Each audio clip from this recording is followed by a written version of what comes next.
میر نے اپنی ہلکی سی سرخی سے سجی ڈارک براؤن مخمور آنکھیں اس پر مذوکرو کیں۔ جذبوں کی شدت سے اس کی آواز بوجھل ہو رہی تھی۔ زرتاج نے کچھ دیر سوچا، پھر بولی، ہو بھی سکتی ہوں۔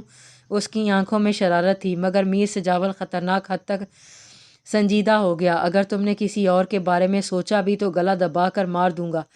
اس نے بڑی بے رحمی سے زرتاج کی کلائی پکڑی اور دوسرے ہاتھ سے اس کا گلا دبوچ لیا۔ کانچ کی چوڑیاں ٹوٹ کر زرتاج کی کلائی اور میر سجاول کی انگلیوں میں چبھ گئی تھیں۔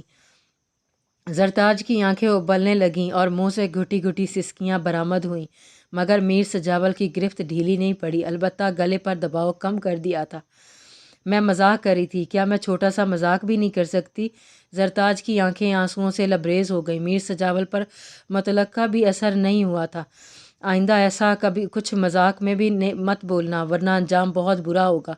میر سجاول کا لہجہ درست اور خطرناک ہو گیا تھا۔ اس نے زرتاج کی طرف دیکھے بغیر ونڈ سکرین پر نظریں جمائے تنبیہ کی تھی۔ یہ بھی اس کی سخت ناراضگی کے اظہار کا ایک انداز تھا۔ زرتاج کو اس کی آنکھوں میں ہلکورے لیتا غصہ اور سبھی ماتھے پر بے شمار بلوں سے اس کے غضبناک موڈ کا احساس ہو گیا تھا۔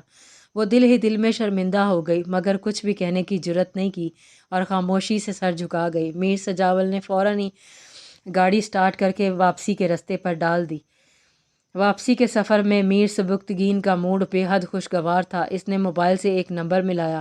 ہیلو، ڈاکٹر مختوم شاہ اسپیکنگ۔ دوسری طرف کال اٹینڈ کر لی گئی تھی۔ میر سبکتگین بات کر رہا ہوں، اس نے تعارف کروایا۔ میر سبکتگین کہیں کیسے یاد کیا؟ مختوم شاہ کی آواز میں خوشی اور حیرانگی کا ملا جلا تاثر تھا۔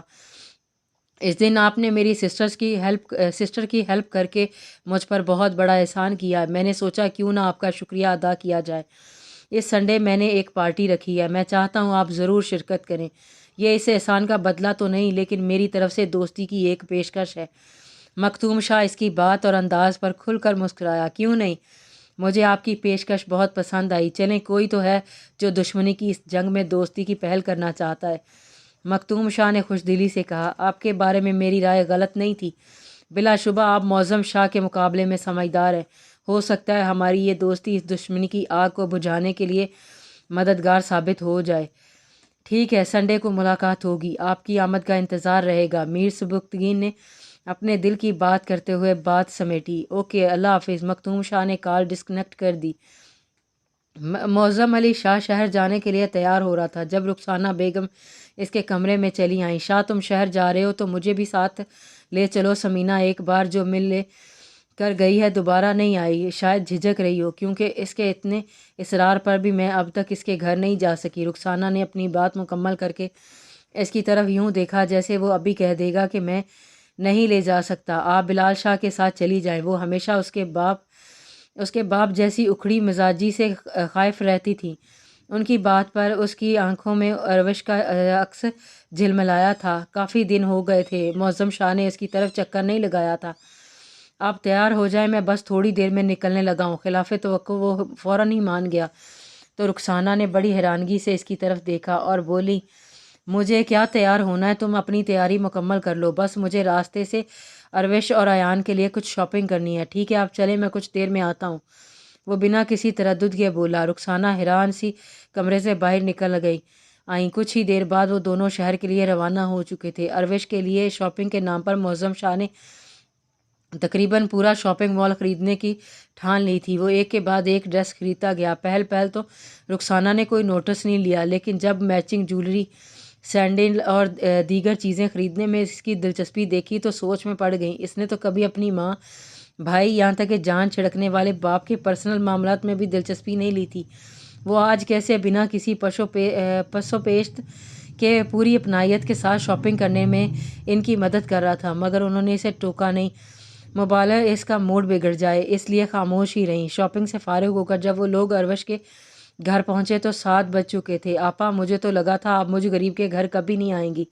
سمینہ نے بہن کو دیکھا تو خوشی سے کھل اٹھیں اور گلا شکوے کرنے لگیں۔ اس بات پر معظم شاہ اپنے بالوں میں ہاتھ پھیرتے ہوئے ادھر ادھر دیکھنے لگا اور یوں ظاہر کیا جیسے اس نے یہ بات سنی ہی نہ ہو۔ امیری غریبی کھوئے ہوئے رشتوں سے بڑھ کر نہیں ہوتی۔ اتنے عرصے تک تم نے خود کو مجھ سے دور رکھا، ورنہ میں یہ فاصلہ بھی درمیان میں سے کبھی نہیں آنے دیتی۔ رخسانہ محبت بھرے لہجے میں بولیں۔ تبھی ان کی آوازیں سن کر اروش کمرے سے نکلی اور خالہ کو سلام کر کے ان سے گلے ملی۔ معظم شاہ کی کو اس نے نظروں سے سلام کیا تھا، جس کا جواب اس نے سر کے اشارے سے دیا۔ اپا یہ سب کیا ہے؟ اتنا تکلف کرنے کی کیا ضرورت تھی؟ آپ کسی غیر کے گھر تو نہیں آ رہی تھیں؟ سمینہ ان کے لائے ڈھیروں سارے تحائف دیکھ کر جزم بزام ہو گئیں۔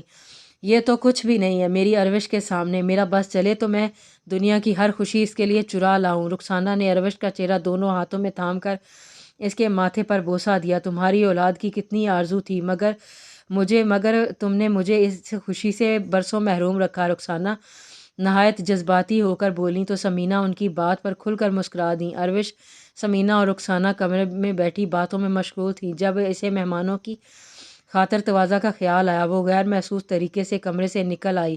سامنے چیئر پر معظم شاہ ٹانگ پر ٹانگ رکھے سگریٹ انگلیوں میں دبائے جیسے اس کی آمد کا منتظر تھا۔ اسے دیکھتے ہی سگریٹ نیچے پھینک کر پاؤں سے مسل دی۔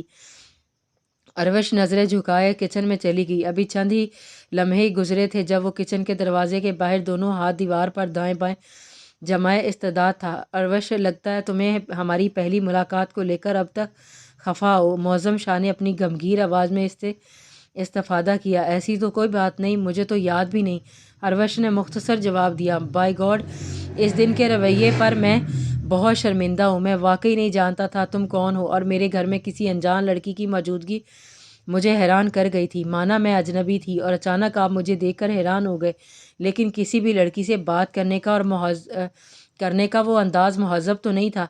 اروش دعابن بولی۔ معظم شاہ نے اس کی بات پر ایک زبردست کہکہ لگایا۔ اس کی ہنسی بھی اس کی طرح بہت خوبصورت تھی۔ اروش بھی نظر بھر کر دیکھنے پر مجبور ہو گئی۔ معظم کو اپنی دلکشی کا بخوبی اندازہ تھا، تبھی تفکر سے مسکرایا۔ اروش مڑ کر چائے کا پانی رکھنے کے لیے چولہا جلانے لگی۔ ہمارا تو یہی انداز ہے، اب دیکھنا ہے سامنے والے میں کتنا دم ہے، لیکن مجھے امید ہے تم میرا انداز سہ جاؤ گی، معظم نے معنی خیزی سے کہا۔ پھر بولا، یہ تو ایک مذاق ہے، اب کچھ کام کی بات ہو جائے۔ میں چاہتا ہوں تم لوگ جلدی سے جلدی حویلی یا پھر شہر میں موجود میرے بنگلے میں شفٹ ہو جاؤ۔ میں تمہیں یہاں اس محلے میں اور یہ سب فضول کام کرتے ہوئے برداشت نہیں کر سکتا۔ وہ چولہے کی طرف اشارہ کرتے ہوئے بولا۔ اروش نے کوئی جواب دیے بغیر حیرانگی سے اس کی طرف دیکھا۔ تم خالہ کو سمجھاؤ اور تیاری کر لو، میں کچھ دن تک تم لوگوں کو لینے آؤں گا۔ معظم شاہ کی نظر میں اس لوگوں کی مرضی کی کوئی اہمیت ہی نہیں تھی، وہ تو بس اپنی کہنے کا عادی تھا۔ ہم اس طرح اپنے گھر چھوڑ کر نہیں جا سکتے، ہمیں یہاں کوئی پریشانی نہیں ہے، پھر ایان کے سکول کا بھی مسئلہ ہے۔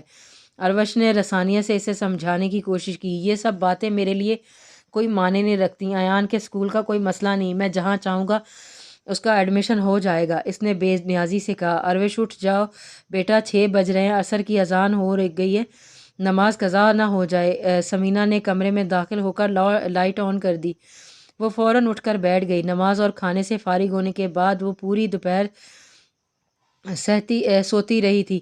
ہفتے میں سنڈے کے دن اسے آرام کے لیے ملتا تھا۔ سمینہ کی آواز پر وہ فوراً بال سمیٹتے ہوئے اٹھ بیٹھی، بالوں کا ڈھیلا سا جوڑا بناتے ہوئے تذبذب کا شکار تھی کہ کس طرح ماں سے شام ہونے والی پارٹی میں جانے کی اجازت لے۔ سمینہ بیگم کو پلٹتا دیکھ کر اس نے جلدی سے انہیں مخاطب کیا۔ امی، 1 منٹ رکیں ذرا، مجھے آپ سے کچھ بات کرنی ہے۔ سمینہ اس کے نزدیک آ گئیں اور سوالیہ نظروں سے اسے دیکھنے لگیں۔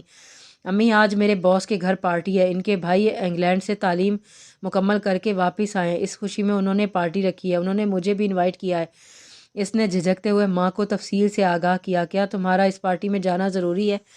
سمینہ نے سنجیدگی سے استفادہ کیا۔ جانا ضروری تو نہیں، لیکن نہ جانے سے میری جاب پر کوئی منفی اثر پڑ سکتا ہے۔ اروش نے قصداً جھوٹ بولا۔ کب جانا ہے اور کیسے جاؤ گی؟ سمینہ نے سوال جواب کا ارادہ ترک کرتے ہوئے پوچھا، کیونکہ اس کی جاب ہی ان کے گھر کا نظام چلانے کا واحد ذریعہ تھی۔ 7 بجے ڈرائیور آئے گا مجھے پک کرنے، اس نے مختصر کہا۔ ٹھیک ہے، تم تیار ہو جاؤ، رات کے کھانے پر صرف میں اور ایان ہی ہوں گے، کچھ ہلکا پھلکا بنا لیتی ہوں، سمینہ اٹھتے ہوئے بولیں۔ اروش اپنے لیے کوئی مناسب لباس تلاش کرنے لگی۔ 7 بجے ہلکے پھلکے میک اپ کے ساتھ وہ تیار کھڑی تھی۔ اس نے بلیک کلر کا لباس زیب تن کیا ہوا تھا، جس پر وائٹ ریشم اور موتیوں سے نازک سا کام ہوا تھا۔ کھلے بالوں میں وہ ایک خوبصورت تصویر لگ رہی تھی۔ ڈرائیور کی کال پر وہ ماں کو خدا حافظ کہتی گھر سے باہر نکل آئی۔ سبکدگین نے ڈرائیور کو گاڑی گلی سے باہر کھڑی کرنے کی ہدایت دی تھی۔